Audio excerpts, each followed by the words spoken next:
Today I fucked up by shitting for too long and breaking my foot. Most of you probably know the situation, sitting on the throne, browsing Reddit and forgetting about the time. Must have been a good 20 minutes before I was done with my business and decided to leave the bathroom.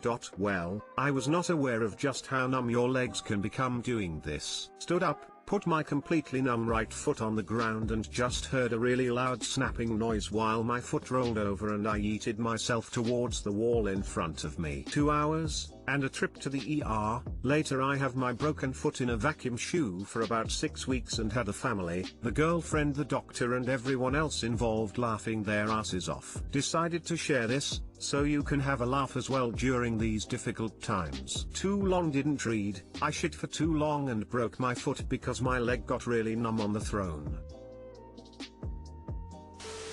Ha ha ha ha, I'm sorry but I couldn't help but laugh. If this happens again, make sure you try to wiggle your toes/legs around and get the blood flowing. I've been guilty of ye olde Reddit browsing and then your legs are dead. Have yet to break a limb though. There is still time, I suppose.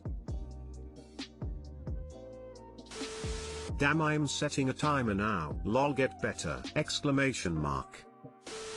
I've always had this fear but I did not think this was possible. Thank you for telling your story. I will never walk on a numb leg ever again. My friend did this too. She broke her ankle. It can definitely happen. When your muscles are asleep they aren't reacting to your movements to support your joints and bones.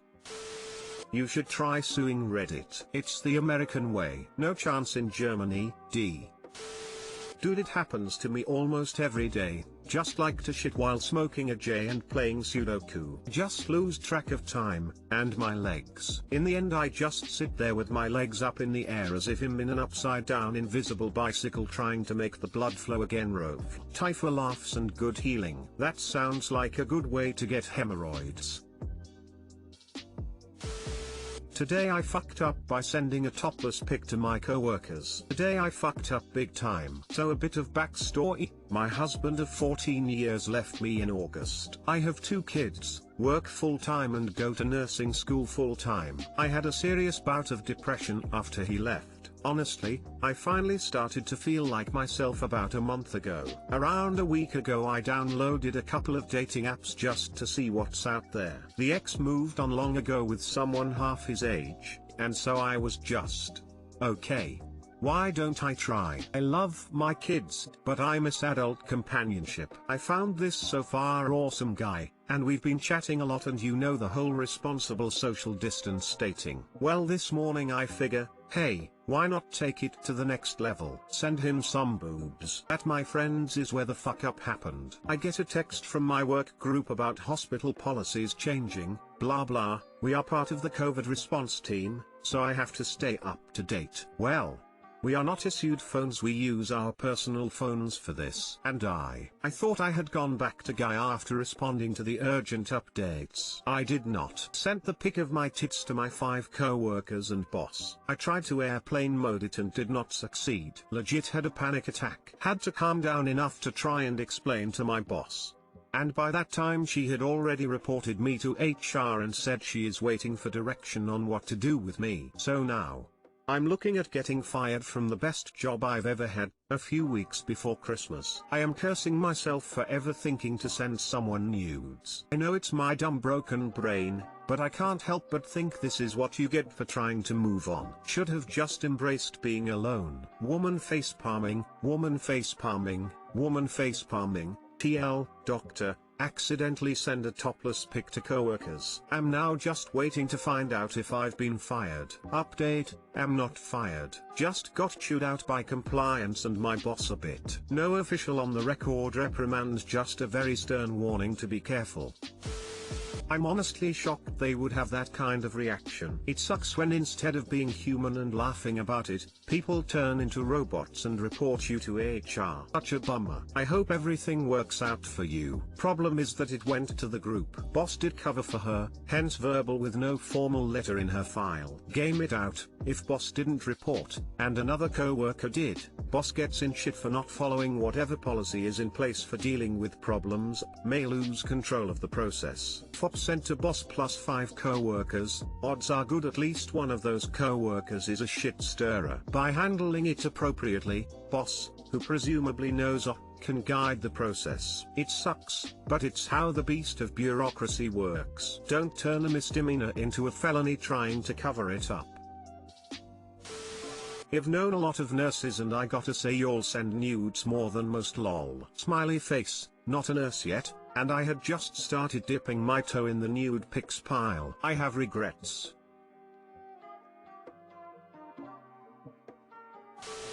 Tell them to stop contacting you for work over your personal phone. This is why people have work phones. WTF do they expect? Well, I don't think they expect to get sent nudes in a group chat of co-workers.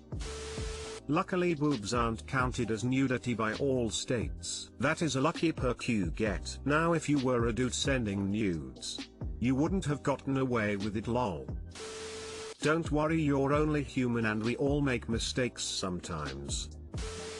Today I fucked up by telling my BF where I keep quarters. This isn't a bad today I fucked up event compared to the majority of posts on this subreddit, but it was still devastating to me. I already got over it, but I thought I'd share my story. I hope you guys find it amusing. Also, the title is 100% true but also 100% clickbait. Sorry haha. So to give some context, I live in an apartment with my BF and we have coin laundry. We have been staying indoors for the vast majority of the time due to the pandemic, so clothes stopped being a necessity in order to reduce the amount of times we need to do laundry during this pandemic-induced coin shortage time. Finally, after filling 2 hampers worth of laundry, my BF decides to do the laundry. Now this is where I mess up.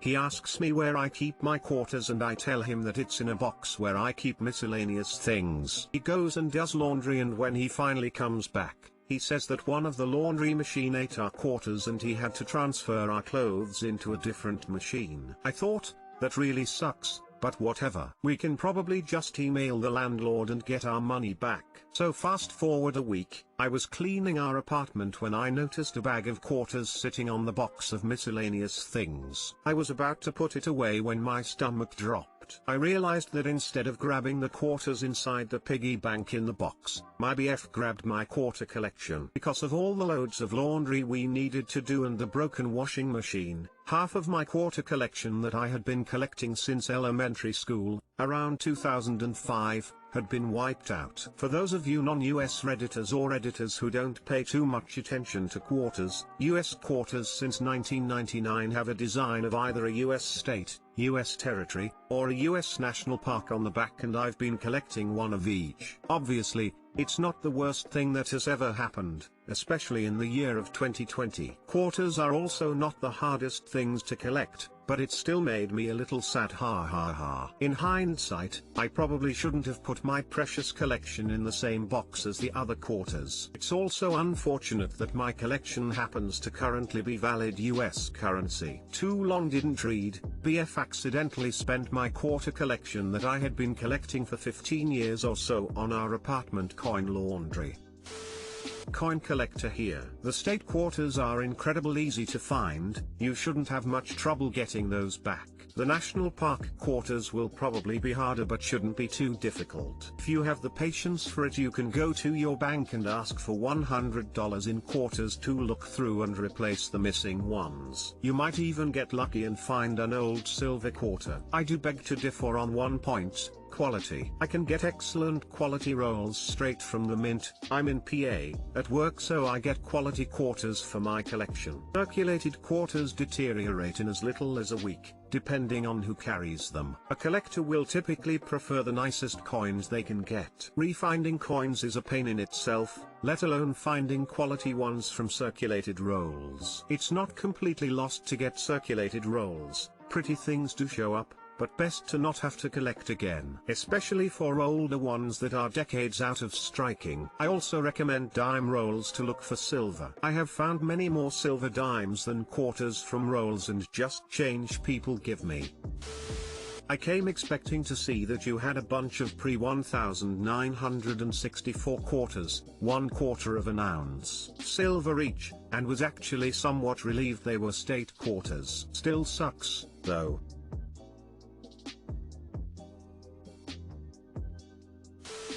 My mother had a couple large jars of Sacagawea dollar coins hidden in her room. At the time my dad was unemployed and drinking heavily. Somehow those coin jars just up and vanished. Maybe your dad was also doing laundry? Embarrassed smiley face.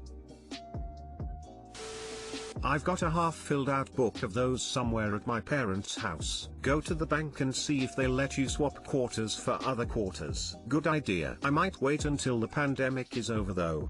It's hard enough to try to get enough quarters for laundry smiley face. Just ask the landlord for the opportunity to retrieve and replace your spent quarters. Good luck.